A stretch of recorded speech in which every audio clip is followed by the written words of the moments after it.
Pada hak asuh anak, kalau sudah didapatkan salah satu pasangan, apakah selamanya atau hanya sementara? Dan biasanya berapa tahun, Bang? Nanya tentang hukum, tips, kejahatan terhadap anak, dan masih banyak lagi. Cukup kirimkan pertanyaan di official Instagram dan Facebook Bang Aris. Nah, pertanyaan terpilih akan kita diskusikan di Ngobras. Ayo, kirimin pertanyaan kamu ya. Halo sahabat anak Indonesia, jumpa lagi bareng Nia di Ngobras, ngobrol bareng Bang Aris dalam episode Q&A yang akan tayang setiap hari Rabu jam 7 malam. Untuk kepentingan terbaik anak, sahabat Indonesia dukung terus Aris Merdeka Official dengan cara like, comment, share, and subscribe. Sahabat anak Indonesia, Nia sekarang sudah bersama Bang Aris Merdeka Sirait. Apa kabar Abang untuk hari Baik, ini? Nia, baik. Baik ya Bang. Abang, Nia sudah ada beberapa pertanyaan Baik, silakan ya, silakan. yang dikirimkan oleh netizen melalui Facebook dan Instagram Bang Aris Merdeka Sirait. Terima kasih, terima kasih. Oke Bang, kita ke pertanyaan pertama ya Bang. Baik, Dari yang pertama ini dari Firman _1324. Pada hak asuh anak, kalau sudah didapatkan salah satu pasangan, apakah selamanya atau hanya sementara? Dan biasanya berapa tahun Bang? ya, saya kira sebelum saya jawab, saya tetap mematuhi protokol kesehatan.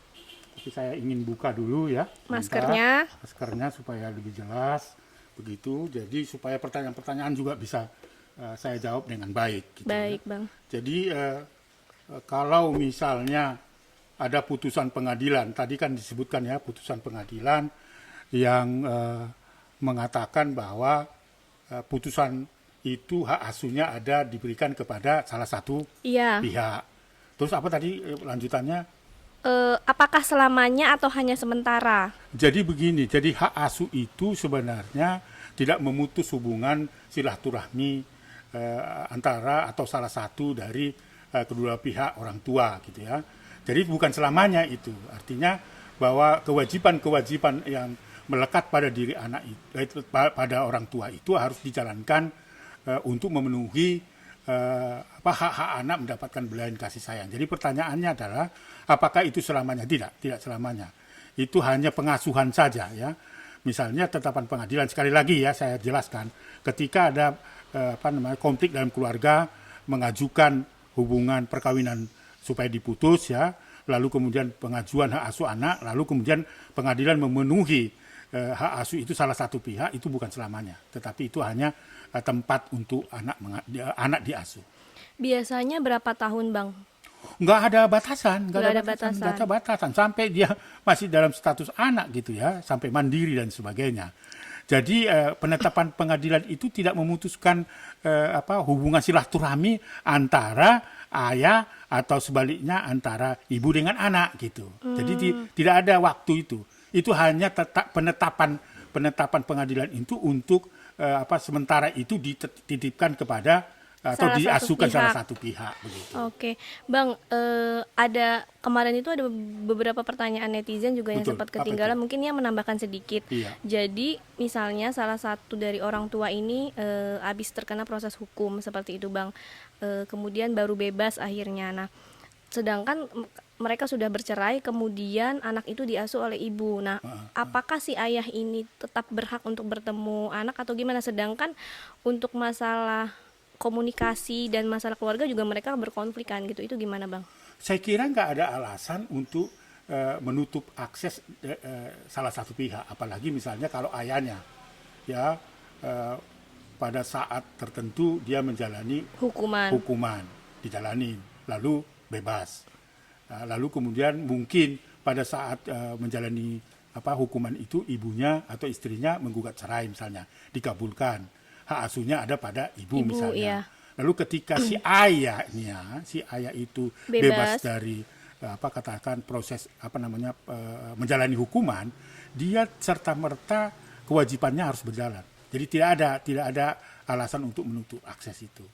Jadi si ayahnya itu berhak untuk mewujudkan atau mengimplementasikan kewajiban untuk memenuhi hak anak itu. Apa itu hak anak? Mendapat belayan kasih sayang dari orang tuanya. Karena orang tuanya kan sudah menjalani pemidanaan dan sebagainya. Saya kira tidak ada alasan untuk menutup akses. Baik Bang. Oke Bang, kita ke pertanyaan selanjutnya ya Bang. Baik, ini Terima kasih silakan. Bang untuk jawabannya. Dari selanjutnya kita ke Kak Kosias underscore. Kosias ya? Iya. Oke. Pak, Bapak kan memperjuangkan hak anak. Betul. Bapak bisa nggak nyanyi lagu anak-anak? Nyanyiin dong Pak, satu aja. Saya kira saya sejak lama sudah menciptakan lagu-lagu anak yang lebih pada membangun kesadaran hak anak. Misalnya 10 hak anak yang harus didapat, bermain, pendidikan dan perlindungan, nama kebangsaan, makanan dan kesehatan, rekreasi, kesamaan, peran dalam pembangunan. Itu salah satu. Mantap suaranya.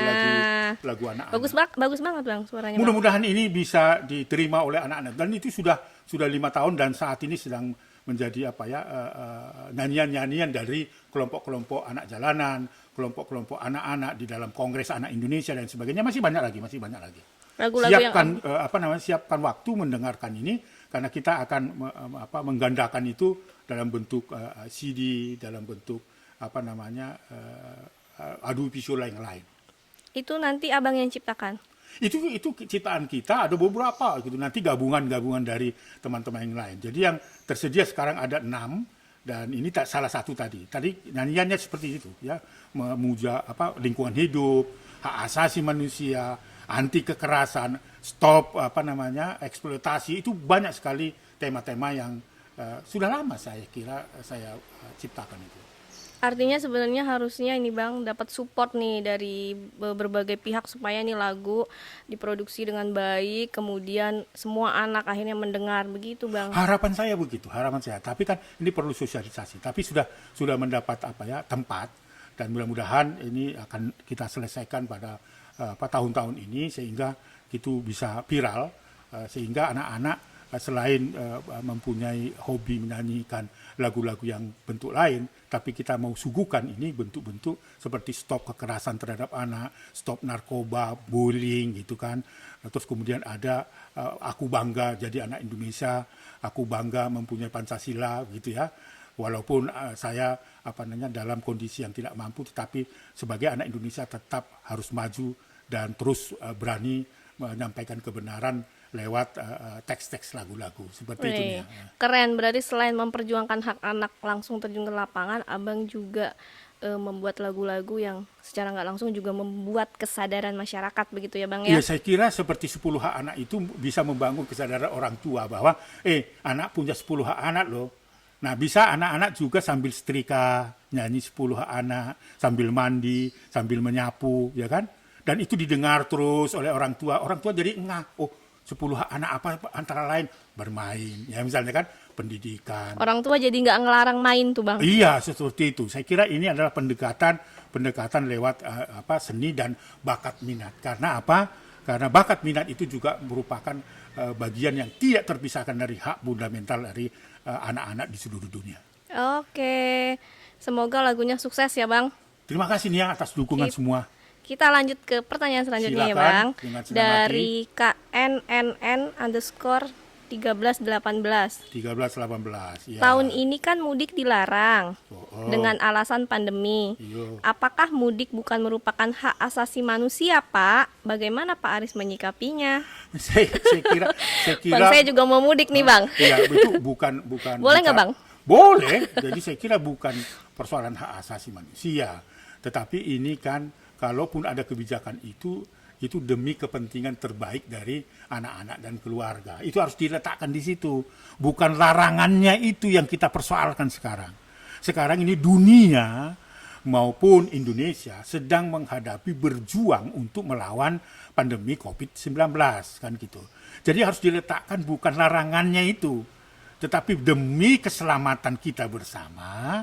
Lalu ada alat komunikasi yang sekarang serba canggih, ada video call, ada voice call dan sebagainya, itu dimanfaatkan dulu dan memberikan kesadaran betul kepada keluarga-keluarga yang harus dikunjungi. Jadi bukan diletakkan mempersoalkan bahwa ini pelanggaran hak asasi atau tidak ya, apa ini larangan atau harus diletakkan itu demi keselamatan bangsa ini, demi keselamatan dari keluarga itu. Yang jelas adalah bagaimana kita menyampaikan itu pada pihak-pihak keluarga. Nggak mudik pun sebenarnya kan dengan menggunakan alat-alat komunikasi yang canggih sekarang ya. Sekarang ini sudah canggih betul kok ya. Video call bisa lihat hidungnya mancung atau tidak mancung dan sebagainya. Komunikasinya seperti ngomong biasa. Nah, lalu kemudian juga kalau mau katakanlah minta maaf pada keluarga, kepada orang tua, video call juga cukup karena pace-nya atau wajahnya kan terlihat dan sebagainya, suaranya juga jelas. Tapi sekali lagi, nih ya, bukan ini kita mau diskusikan itu pelanggaran hak asasi kah itu membatasi pulang ke kampung. Bukan itu saya kira yang perlu kita diskusikan. Tapi yang perlu kita diskusikan adalah demi keselamatan kita, demi keselamatan keluarga, gunakanlah kerinduan itu lewat teknologi yang sekarang sedang gandrung di tengah-tengah masyarakat. Saya kira gitu ya, sekali lagi tidak benturkan dengan pelanggaran hak asasi. Karena itu bukan pelanggaran hak asasi juga gitu. Artinya kalau itu kita letakkan membatasi diri kita tentang kebebasan kita untuk, nah itu nanti panjang diskusinya. Iya betul Bang. Oke, berarti Nia boleh nggak nih Bang mudik? Bisa saja pulang asal protokol kesehatan itu sesuai dengan aturan masing-masing daerah dipenuhi. Itu pentingnya. Ya, Baik, jadi jangan asal pulang tetapi kita malah menderita gitu. Tapi patuhilah protokol kesehatan yang sudah ditentukan oleh masing-masing tempat, masing-masing keluarga dan wilayah. Oke Bang, ini udah paham nih kesimpulannya. Sahabat Anak Indonesia juga Betul, harusnya iya, udah iya. paham ya yang dibicarakan sama Bang Aris. Kita lanjut ya Bang, Lanjut ya, sip. ke Kak Hikmah Dewi. Bang, kalau paman anak ikut campur bawa pergi anak sama ayahnya bisa dilaporkan ke polisi? Iya, sekarang ini harus diletakkan secara jelas. Tulang kalau di orang Batak. Paman. Paman. Om. Om. Apa hubungannya dengan korban misalnya, ya kan? Dan apa yang diperlukan di situ. Jadi kalau paman, om atau tulang itu ikut campur untuk membatasi ruang gerak salah satu keluarga atau salah satu orang tua, itu pelanggaran. Karena seharusnya tulang atau apa tadi itu paman, om dan sebagainya justru memfasilitasi kemudahan-kemudahan supaya kedua orang tuanya itu secara bebas menjalankan kewajibannya.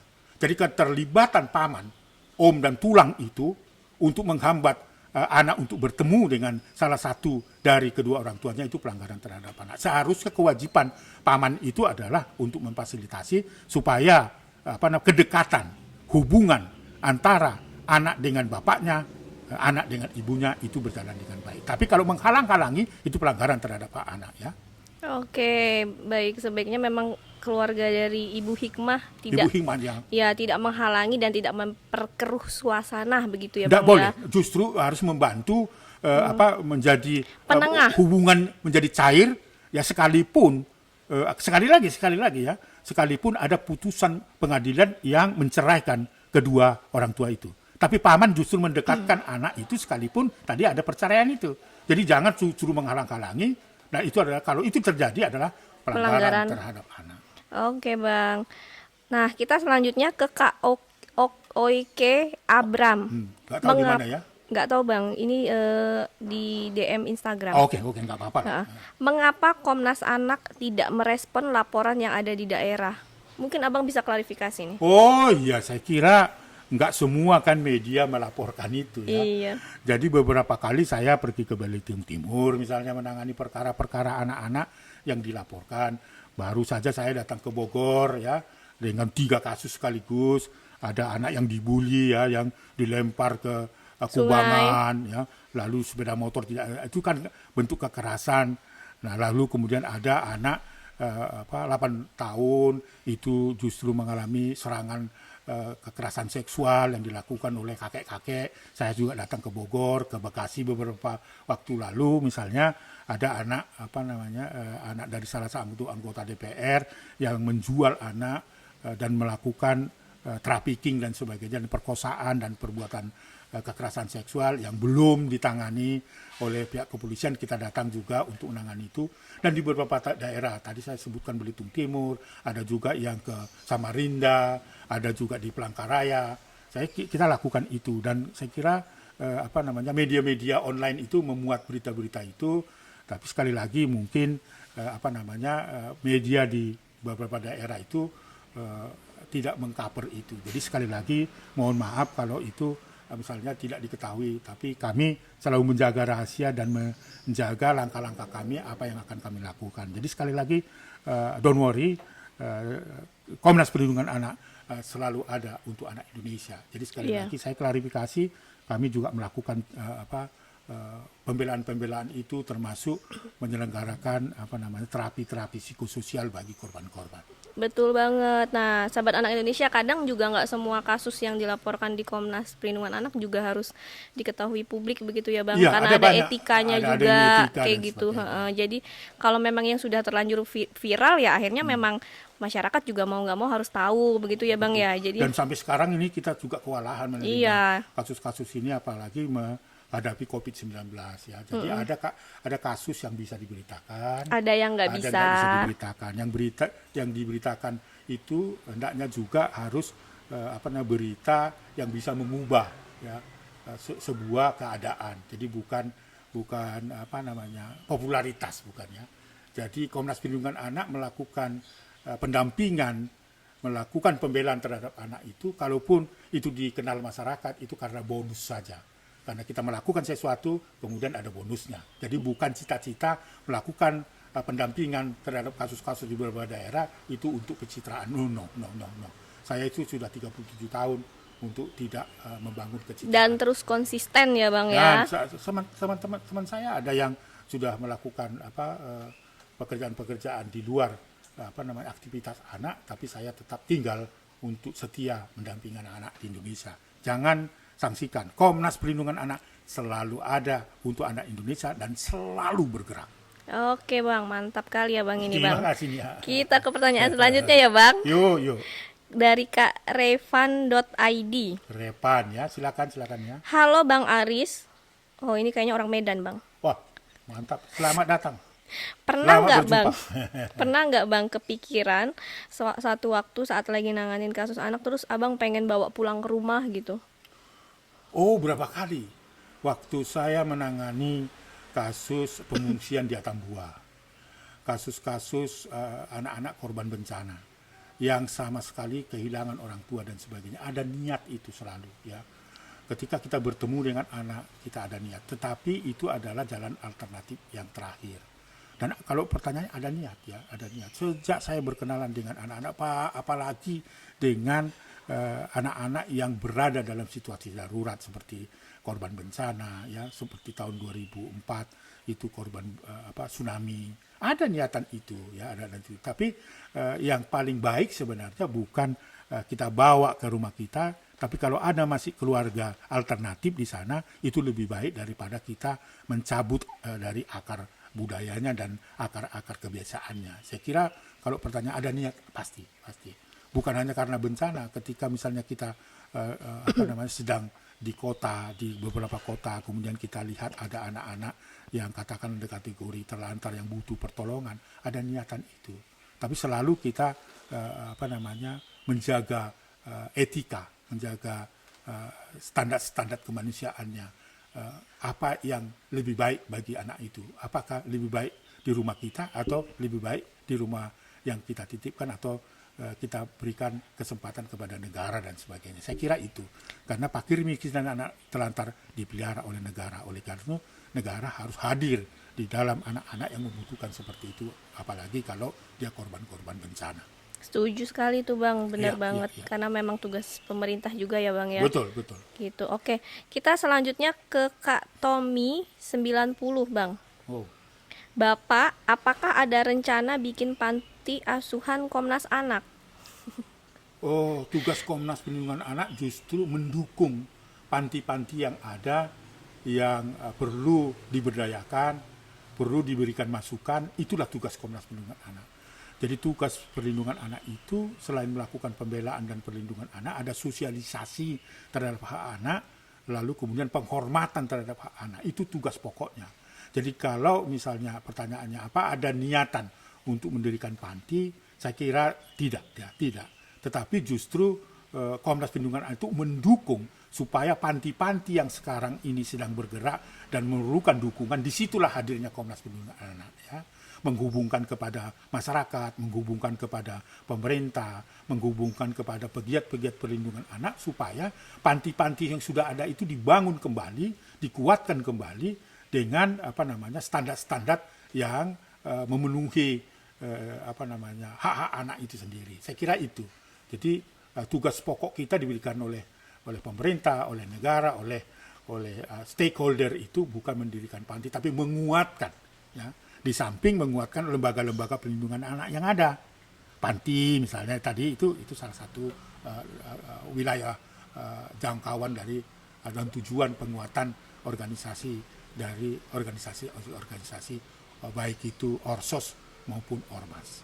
Oke Bang, berarti Kak Tommy, Komnas Anak mendukung. Jadi kalau misalnya Mas Tommy punya informasi tentang panti asuhan yang perlu dikuatkan, kami siap untuk membantu itu. Baik Bang, kita ke pertanyaan selanjutnya ya Bang. Ya, silakan. Dari ya, Kak Mini_Donat. Bagaimana tanggapan Pak Aris tentang sistem belajar full day school? Sekarang, saya terkadang kasihan melihat anak saya saat pulang sekolah selalu terlihat capek. Iya, jadi kan ini kita sudah 1 tahun lebih ya menghadapi pandemi COVID-19. Akhirnya kebijakan-kebijakan untuk memberikan tempat kepada anak supaya tidak menjadi korban dari serangan COVID-19, dan itu berlaku nih ya di seluruh dunia. Terakhir ini saya mendengar berita baru 2 hari kota Fiji di Jepang itu lockdown, ya. Karena apa? Karena ada peringatan bahwa serangan COVID-19 sekarang sedang merajalela gitu. Sekalipun kita sudah menyiapkan vaksin. Jadi itu akan berdampak pada kebijakan dunia pendidikan. Di Indonesia itu tatap muka belum ditetapkan secara baku gitu kan.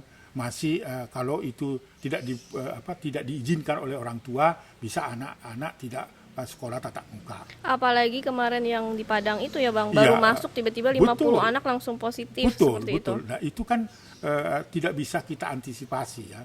Karena itu tadi bahwa tatap muka itu sekalipun ya itu jumlahnya dikurangi dari satu kelas misalnya 36 menjadi 18. Bukan dikuranginya itu sebenarnya yang harus menjadi pokok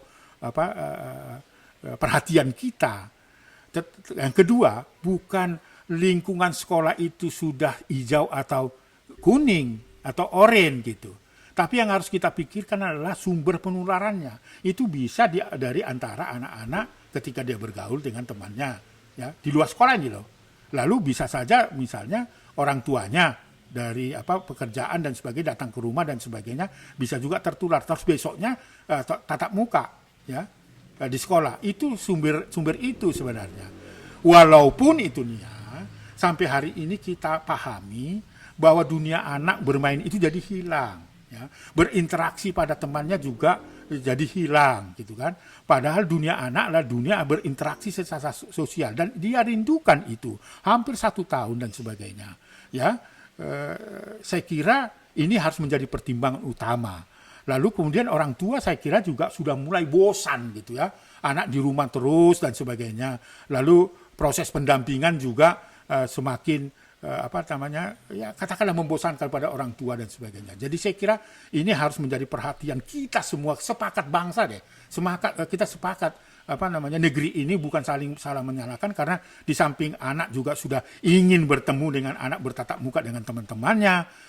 Dunia pendidikan juga harus berjalan dengan normal.